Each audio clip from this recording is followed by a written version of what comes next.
The Wolf Queen by Wogan Yarth. The Life Story of Queen Potema. Book 8. From the pen of Inzolicus, 2nd century sage. 3E 127. Following the Battle of Ichidach, the Emperor Uriel Septim III was captured, and before he was able to be brought to his uncle's castle in the Hammerfell kingdom of Gilane, he met his death at the hands of an angry mob. His uncle Sepphoris was thereafter proclaimed emperor and rode to the imperial city.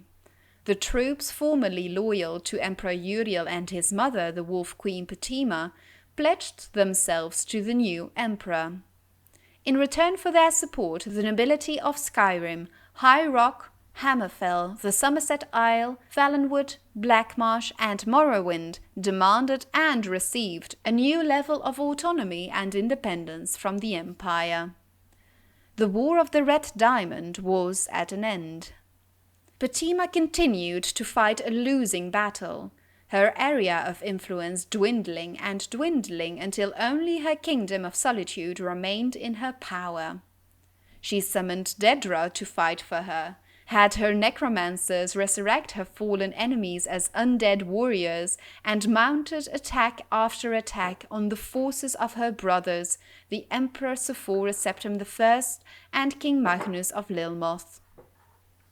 Her allies began leaving her as her madness grew, and her only companions were the zombies and skeletons she had amassed over the years.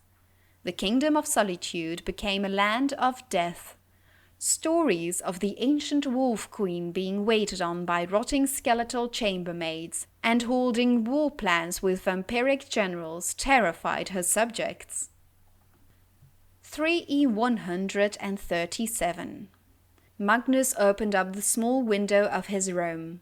For the first time in weeks, he heard the sounds of a city, carts squeaking, horses clopping over the cobblestones, and somewhere a child laughing. He smiled as he returned to his bedside to wash his face and finish dressing. There was a distinctive knock on the door. "Come in, Pell," he said. Pelagius bounded into the room. It was obvious that he had been up for hours. Magnus marveled at his energy and wondered how much longer battles would last if they were run by 12-year-old boys. "Did you see outside yet?" Pelagius asked. "All the townspeople have come back. There are shops and a mage's guild, and down by the harbour I saw 100 shops come in from all over the place. They don't have to be afraid any more.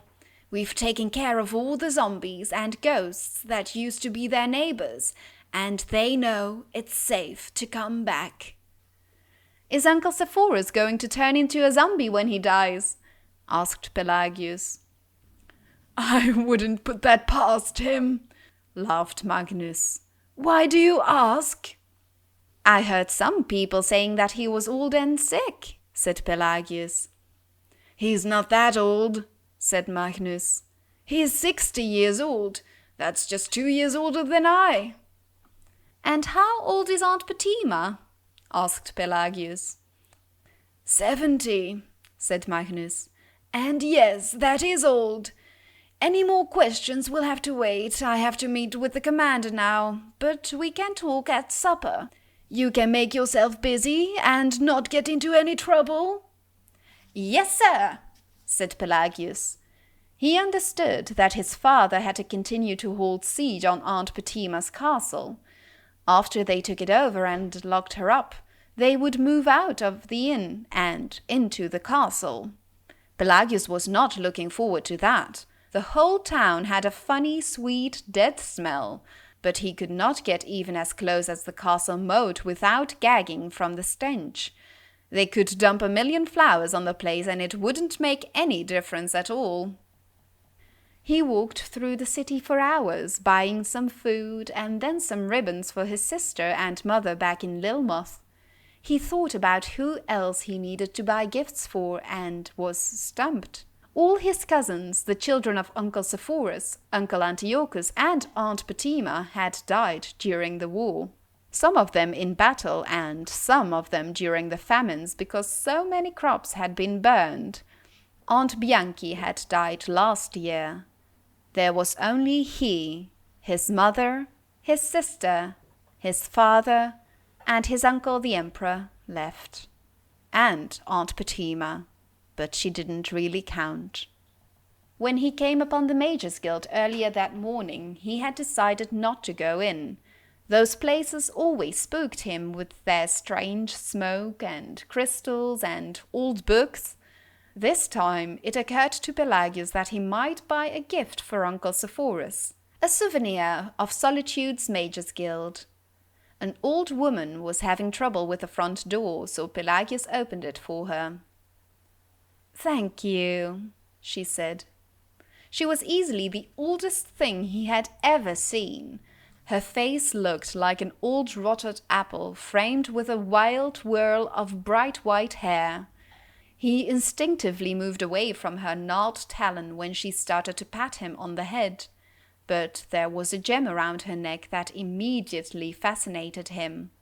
It was a single, bright yellow jewel, but it almost looked as if there was something trapped within. When the light hit it from the candles, it brought out the form of a four-legged beast pacing. "It's a soul gem," she said, "infused with the spirits of a great demon werewolf. It was enchanted long, long ago with the power to charm people, but I've been thinking about giving it another spell. Perhaps something from the school of alteration, like lock or shield." She paused and looked at the boy carefully with yellowed, rheumy eyes. "You look familiar to me, boy. What's your name?" "Pelagius," he said. He normally would have said Prince Pelagius, but he was told not to draw attention to himself while in town. "I used to know someone named Pelagius," the old woman said, and slowly smiled. "Are you here alone, Pelagius?" "My father is with the army storming the castle, but he'll be back when the walls have been breached." "Which I dare say won't take too much longer," sighed the old woman. "Nothing, no matter how well built, tends to last. Are you buying something in the Mages Guild?" "I wanted to buy a gift for my uncle," said Pelagius, "but I don't know if I have enough gold." The old woman left the boy to look over the wares while she went to the guild enchanter. He was a young Nord, ambitious and new to the kingdom of solitude. It took little persuasion and a lot of gold to convince him to remove the charm spell from the soul gem and imbue it with a powerful curse, a slow poison that would drain wisdom from its wearer year by year until he or she lost all reason. She also purchased a cheap ring of fire resistance. "For your kindness to an old woman, I've bought you these," she said, giving the boy the necklace and the ring. "You can give the ring to your uncle and tell him it has been enchanted with a levitation spell, so if ever he needs to leap from high places, it will protect him. The soul gem is for you." "Thank you," said the boy, "but this is too kind of you." "Kindness has nothing to do with it," she answered quite honestly. "You see, I was in the Hall of Records at the Imperial Palace once or twice, and I read about you in the foretellings of the Elder Scrolls. You will be emperor one day, my boy, the Emperor Pelagius Septim III, and with this soul gem to guide you, posterity will always remember you and your deeds." With those words, the old woman disappeared down an alley behind the Mages Guild. Pelagius looked after her, but he did not think to search behind a heap of stones. If he had, he would have found a tunnel into the city, into the very heart of Castle Solitude.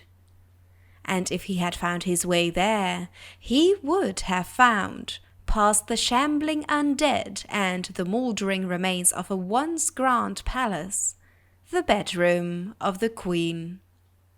In that bedroom he would find the Wolf Queen of Solitude in repose, listening to the sounds of her castle collapsing, and he would see a toothless grin growing on her face as she breathed her last.